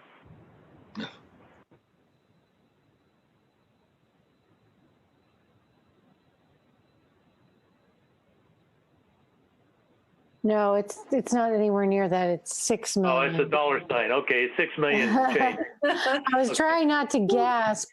You had me there for a minute, Steve. Yeah, it's important that we blow it up so people can see it. But my point being is that, if we're talking about the entire, let's say, capital budget of the town being 2 million plus or minus, the needs to maintain the buildings of the town are as important or at least equally important to keep in mind. And I think the fact that we put this together now in a form that everybody can see, gets presented to the town in its entirety to say, hey, we got to figure out a way, in addition to what we've been doing, to be able to fund some of these repairs, such as $1 million, $1.6 million to repair the roof on the high school. You can't just say no. So it's important, again, with this modified capital expenditure approach, to keep in mind that, we have needs as important as many other places in the town and the town's budget, and it needs to be considered. And I think the approach that is presented here is important for the town to know what's out there, because if it becomes sooner rather than projected, then it's an impact that has to be dealt with. So I think it's important, and I'm glad that Bob was able to put together the story, which is pretty complete, at least for the near term anyway, for the next 5 years. Yep. Thanks. Thanks, Steve. And when you, just to speak a minute here about the high school roof A and B and the rest of the roofs that are all, in disrepair, every time it rains or snows, we have our own crew and roofers up on those roofs trying to chase down leaks. And it's just an ongoing issue. So eventually, we've lived with it since I've been here for 4 years, and we can live with it probably another couple of years, but eventually the roofs are going to have to be replaced. So I think too, just to comment on process to what you both have said and what Kristen added as well, I think the development of a more comprehensive design by the Capital Committee to have both the short and long view is a huge improvement to anticipating the impacts of different costs against the strategic design of the debt management that we entered into a year and a half ago, I think it is now. And I think the goal being that all of the projects that have been presented from all the departments, from fire, from the library, from everybody, can now be viewed against a strategic platform of 5 years. And we can work collaboratively together to say, okay, let's push this project off 1 more year. Is that possible? Let's bring this one forward and create a strategic location that doesn't stack the debt on 1 year. And I think all of us brought this roadmap forward with the idea, like, look how we've already adjusted the Armstrong profile to know that we are doing the study now, and that that plan hopefully will give us a staged way to repair Armstrong that can be spread out. Like, that's the type of strategic, I think, outcome that we hope to see in the new capital process. So having Steve on the committee allows him to see the full trajectory across all the projects in the town. And then I think that committee will both rate them, but I think there's a role by which they might push back to different committees to go back to school committee or go back to fire or go back to library and say, could you move this 1 year? Could you modify it and have a more strategic approach? So I anticipate we'll hear back from them, such as you heard ideas being developed where we might be requested to reduce that Armstrong request and go with 25,000 and go to FinCom for the emergency repair. So I think they're starting to develop as a more strategic committee. I think that's very exciting. So. Thank you, Bob, for presenting. I don't think there's an action as of now. I think that what Steve and Bob wanted you to see was that you're going to see a trajectory of the completion of their rating of these projects now, and then we'll update you. Steve will be able to update you on what the committee has done to kind of understand the impact of these projects and to weigh in their feeling about them. And then, you can make decisions around warrant articles and planning. So thank you, Bob, for participating tonight. You're welcome. Quick question. So I did watch the Capital Expenditure Planning Committee meeting and your presentation, and thank you very much for all the work you've done, Bob. My question is about the prioritization scale and the order given to these projects, mainly because, my concern are typically safety concerns about some of these projects and the equity issue for the softball field. I don't have much, feedback about driving in and seeing it. My bigger issue is the equity issue.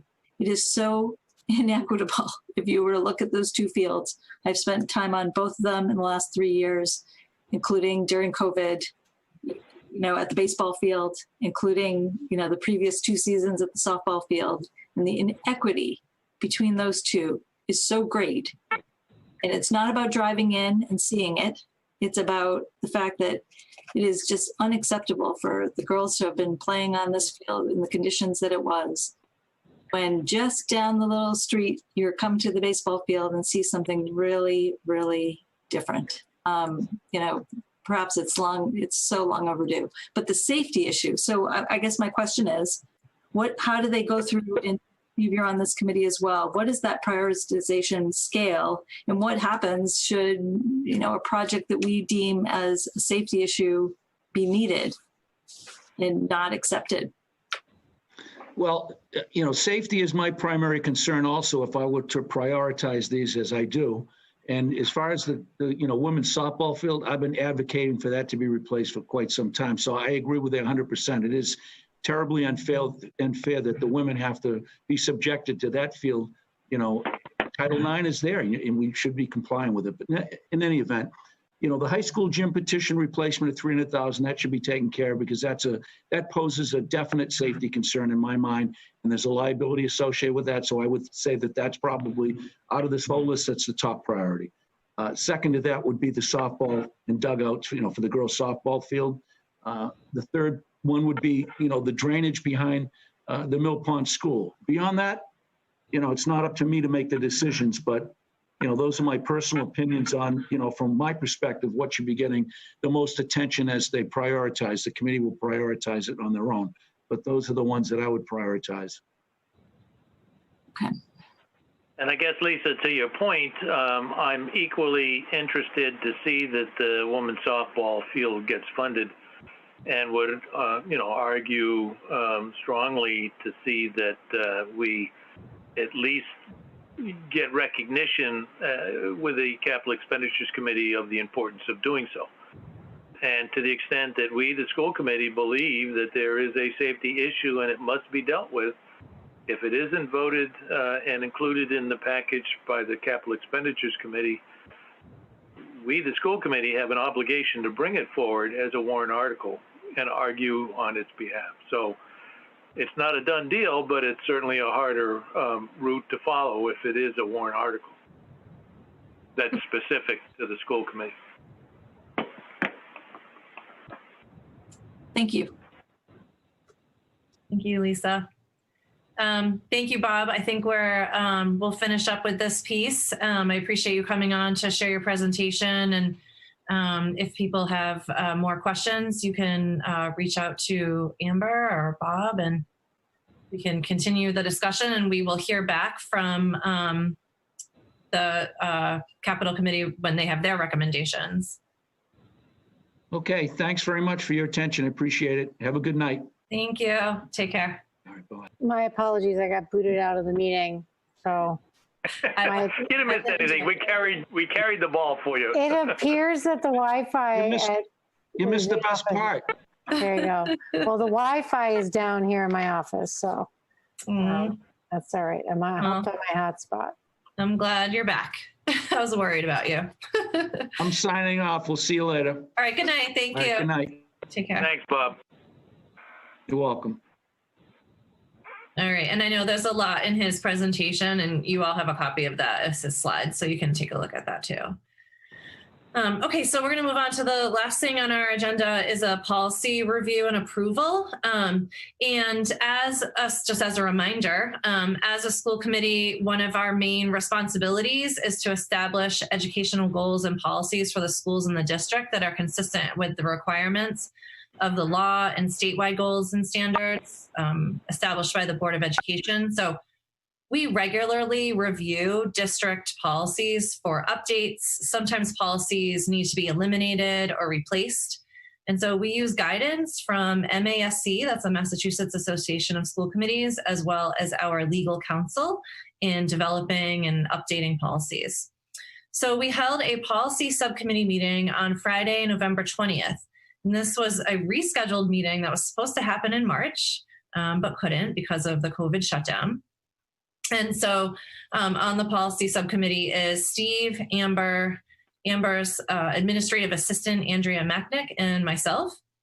And what we've shared with all of you on the school committee are our notes from that meeting with our recommendations. So the recommendations I bring forward to you tonight about policy were approved by the policy subcommittee. And I want to give a big thank you to Andrea for all her work in organizing this policy review and keeping track of this important work. And we often get updates mid-year from MASC about different policies that have changed or need to be updated. And Andrea keeps track of all of that for us. It's a huge job. And I just want to give a big thank you to her for keeping us straight and helping us navigate all of this. So she was super organized, and we were able to have a really productive policy subcommittee meeting late November. So I'm going to walk you through the notes, and I may be skipping around a little bit in there, but I'll alert you to that. And we can vote on them in small batches, so it won't be, super overwhelming to be able to do that. So the first, we will look at our policies that MASC recommends for us to remove because they're either redundant or something that we don't need anymore.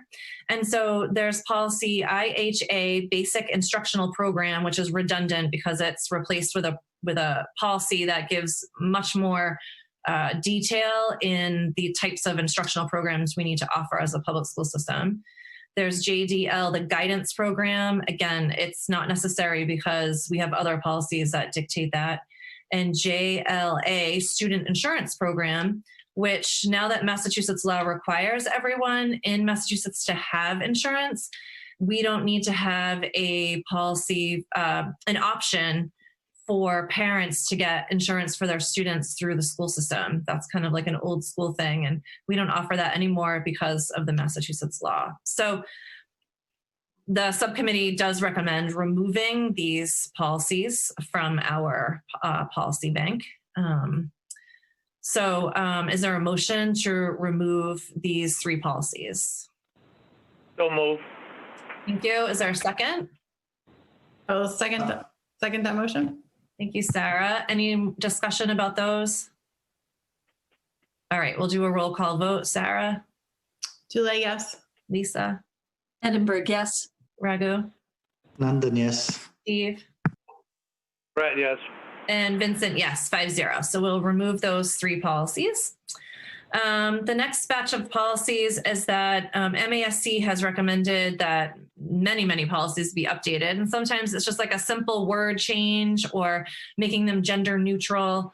And so we looked at all of these, and there's a batch of policies that we recommend accepting the red line changes as presented by MASC. So that's IHAM on health education, JC attendance areas, JCA assignment of students to schools, JEB entrance age, JH student absences and excuses, JICFA prohibition of hazing, and JJA student organizations. And those are just simple red line changes that we would accept as presented by MASC. Is there a motion to approve that? I can make a motion. So move. Go ahead, Sarah. Okay. Then you have to second it, so I'll just second your motion. Okay. Any discussion about those? All right, we'll do another roll call vote. You know the order. Julie, yes. London, yes. Edinburgh, yes. Brett, yes. And Vincent, yes, 5-0. There's a current policy was recently updated about it's JICG and JICH. We have that as like one policy. It's our chemical health policy, and MASC has a policy, and we recommend taking language from that policy and putting it into our own chemical health policy. It's language about verbal screening, and it's something that we already do in our school district because it's state law, that we use a verbal screening tool approved by DESE to screen students for substance abuse disorders, and the tool is administered by trained staff on an annual basis in grades 7 and 9. And so we're already doing that because it's state law. It's part of what we do in our schools. And so we recommend taking that part about verbal screening and adding it to our own chemical health policy. A motion to do that? I'll move. I'll Thank second. you. Thank you. Any discussion about that? I was going to say that I think that the chemical policy was really well reviewed and thoroughly, a lot of work went into this about 5 to 7 years ago. It predates my being on the committee, but I remember so much work going into this. So I feel good that it's just simply being tweaked, but not changed. And the policy subcommittee felt the same way, that a lot of work had been put into that chemical health policy. And so we just want to add this verbal screening in there. It's something we're already doing, but we might as well have it as a part of our policy and add it in there. Any other discussion or questions? All right, we'll do a roll call vote. Julie, yes. London, yes. Edinburgh, yes. Brett, yes. And Vincent, yes, 5-0. And there is a policy, JFABD, about homeless students. And we are recommending completely replacing our current policy with the version from MASC that has all the updates reflecting current law about educating homeless students and their rights and services for enrollment in our district. Is there a motion to accept this new policy to replace our old one? So move. Thank you. Second? I'll second, Sarah. Thank you. Any other discussion about that? All right, roll call vote. Julie, yes. London, yes. Edinburgh, yes. Brett, yes. And Vincent, yes, 5-0. I'm going to skip D on this list. I'll come back to that. MASC has some new policies. There's a new policy on school choice, and we recommend adding that policy as presented because we do take a vote every year about school choice. It's JFBB-1. So is there a motion to add this policy to our bank of policies? So move. Thank you. Raghu, do you want to second it? I'll second that. Thank you. Any discussion about that? All right, roll call vote. Julie, yes. London, yes. Edinburgh, yes. Brett, yes. And Vincent, yes, 5-0. There are 3 policies that the subcommittee determined we do not need an action on, but I just wanted to provide you with an update from what happened at the discussion that happened at the subcommittee. There was a recommendation to change a word in JF school admissions policy. The only edit was to change the word town to district.